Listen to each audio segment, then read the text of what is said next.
Assalamualaikum warahmatullahi wabarakatuh. Apa kabar teman-teman semua?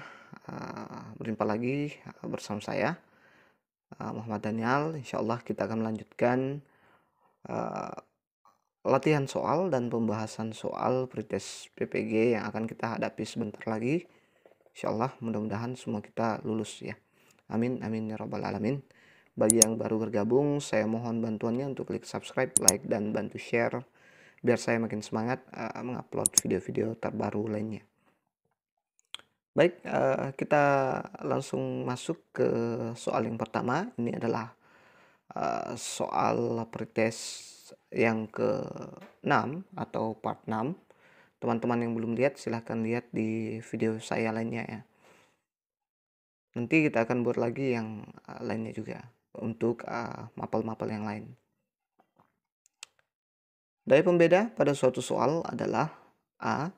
Jumlah siswa yang menjawab salah dan jumlah siswa yang bisa menjawab benar proporsinya sama. B.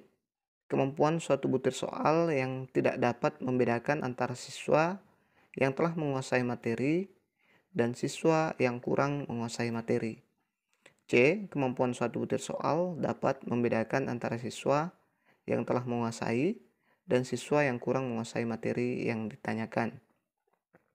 D. Jumlah siswa yang menjawab benar lebih banyak daripada jumlah siswa yang menjawab salah. Kira-kira yang mana nih daya pembeda pada suatu soal?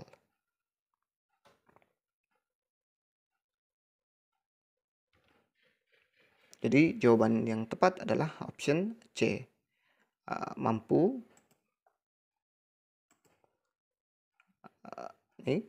kemampuan suatu butir soal dapat membedakan antara siswa yang telah menguasai dan siswa yang kurang menguasai.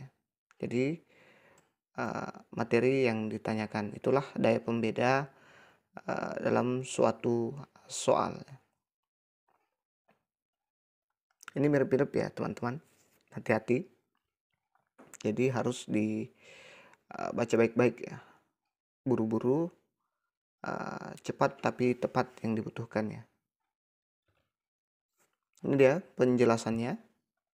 Daya pembeda soal adalah kemampuan suatu butir soal dapat membedakan antara warga belajar siswa atau siswa yang telah menguasai materi yang ditanyakan dan warga belajar atau siswa yang tidak atau kurang atau belum menguasai materi yang ditanyakan.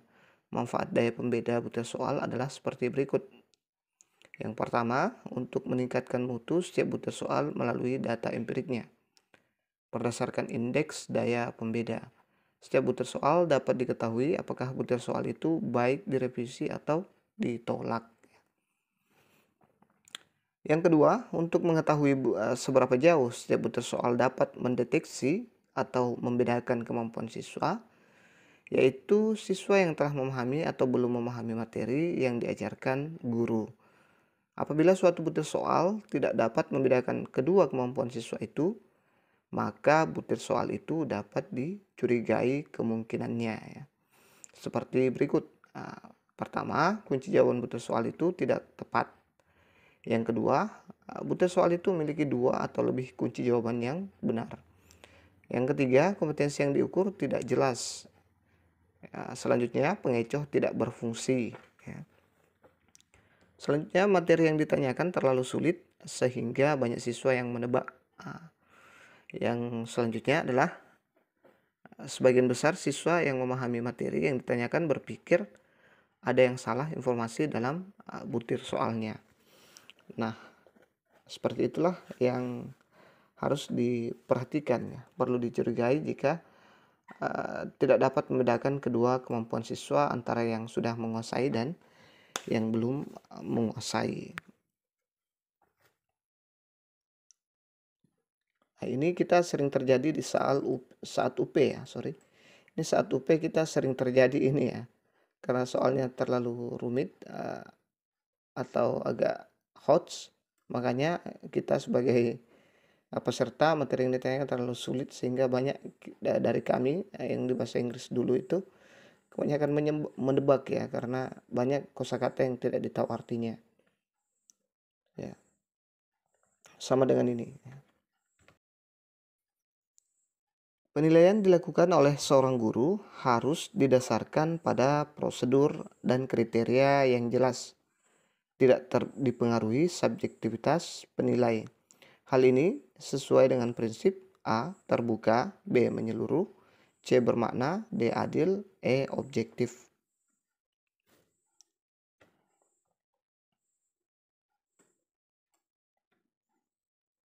Kira-kira yang mana jawabannya? Jadi jawaban yang tepat dia objektif ya.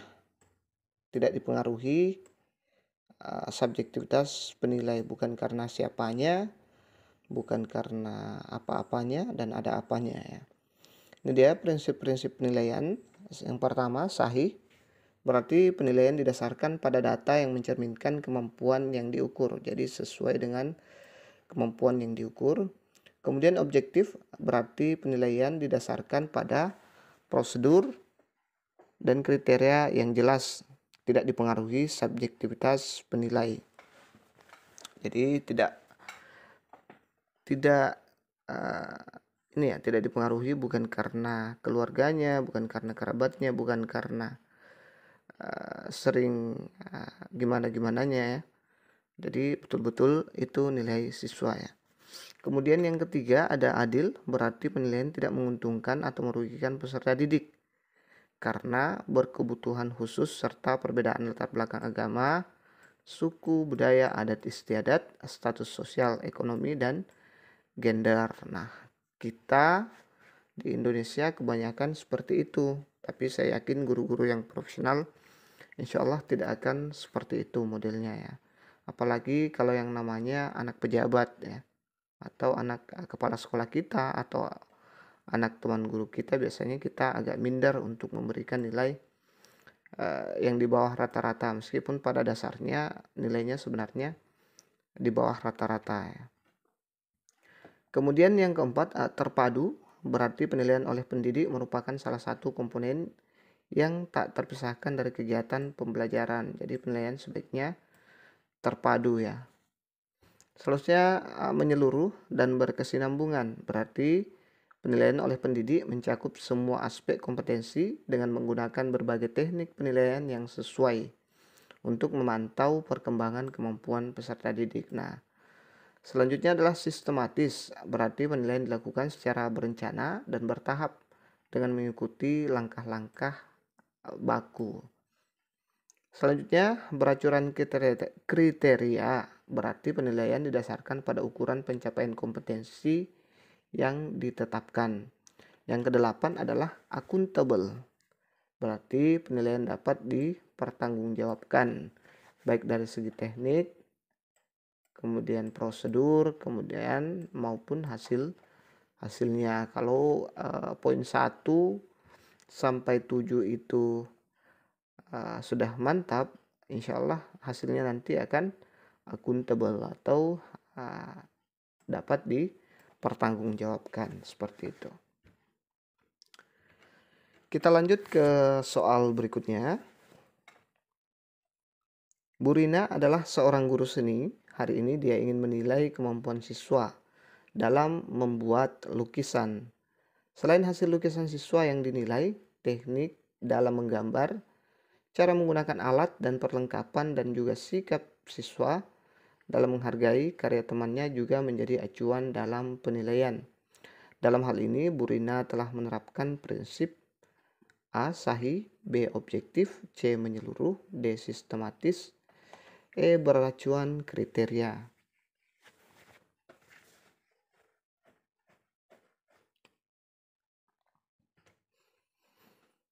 Oke, jadi jawaban yang tepat adalah option C, menyeluruh ya. Menyeluruh dan berkesinambungan berarti penilaian oleh pendidik mencakup semua aspek ya, kompetensi dengan menggunakan berbagai teknik penilaian ya, yang sesuai untuk memantau perkembangan kemampuan peserta didik. Nah, di sini di soal di sini disuruh membuat lukisan. Selain hasil lukisan, siswa yang dinilai, teknik dalam menggambar juga dinilai ya. Menggunakan alat, perlengkapan, dan juga sikap siswa dalam menghargai karya temannya yang menjadi acuan dalam penilaian. Makanya dia bisa dikatakan menyeluruh ya, hampir semua dinilai.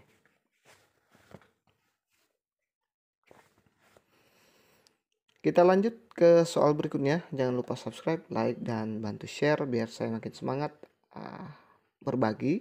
Kita belajar bareng ya di sini. Soal selanjutnya, Pak Bejo adalah guru PKN di sekolah Mekar Indah. Dia tinggal di desa Mangun Harjo. Siska adalah tetangga dari Pak Bejo. Setiap pembagian hasil evaluasi, Siska selalu diberi nilai 85 oleh Pak Bejo. Sementara Rudi, siswa yang paling pintar di kelasnya, hanya mendapat 80. Dari kasus di atas artinya Pak Bejo tidak melaksanakan prinsip penilaian: A. Adil, B. Objektif, C. Menyeluruh, D. Sistematis, E. Beracuan kriteria. Kira-kira yang mana nih kasusnya Pak Bejo nih? Sudah saya sebut tadi ya.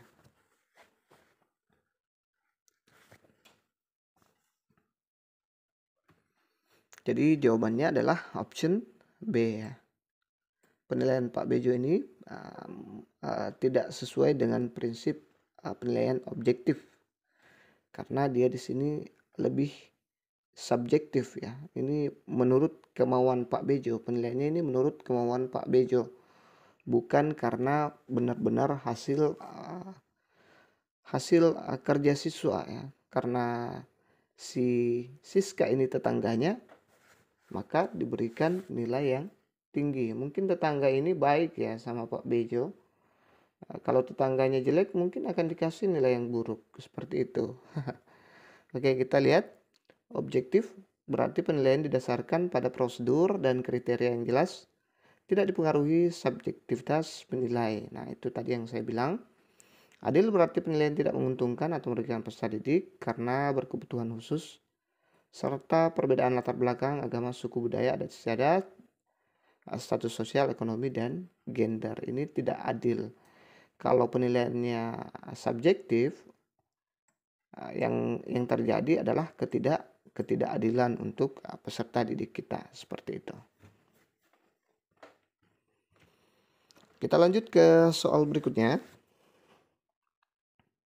Hari ini diadakan penilaian harian oleh Pak Arendra, guru fisika. Jumlah nomor soal ada 10. Siswa dengan absen ganjil mengerjakan nomor ganjil. Siswa dengan nomor absen genap mengerjakan soal nomor genap. Yang dilakukan Pak Arendra tidak sesuai dengan prinsip penilaian. A. Adil, B. Objektif, C. Menyeluruh, D. Sistematis, E. Beracuan kriteria. Kira-kira yang mana nih jawabannya? Memberikan ulangan harian, penilaian harian oleh Pak Arendra ya. Nah, ada 10, kemudian siswa mengerjakan soal dengan nomor urut mereka ya. Kalau nomor urutnya ganjil, berarti dia mengerjakan yang nomor absennya ganjil, berarti dia mengerjakan soal nomor urut ganjil juga, seperti itu. Begitu juga sebaliknya. Kita lihat pembahasannya. Ini dia Pak Arendra ini tidak sesuai dengan prinsip penilaian adil ya. Jadi Pak Arendra ini tidak adil ya.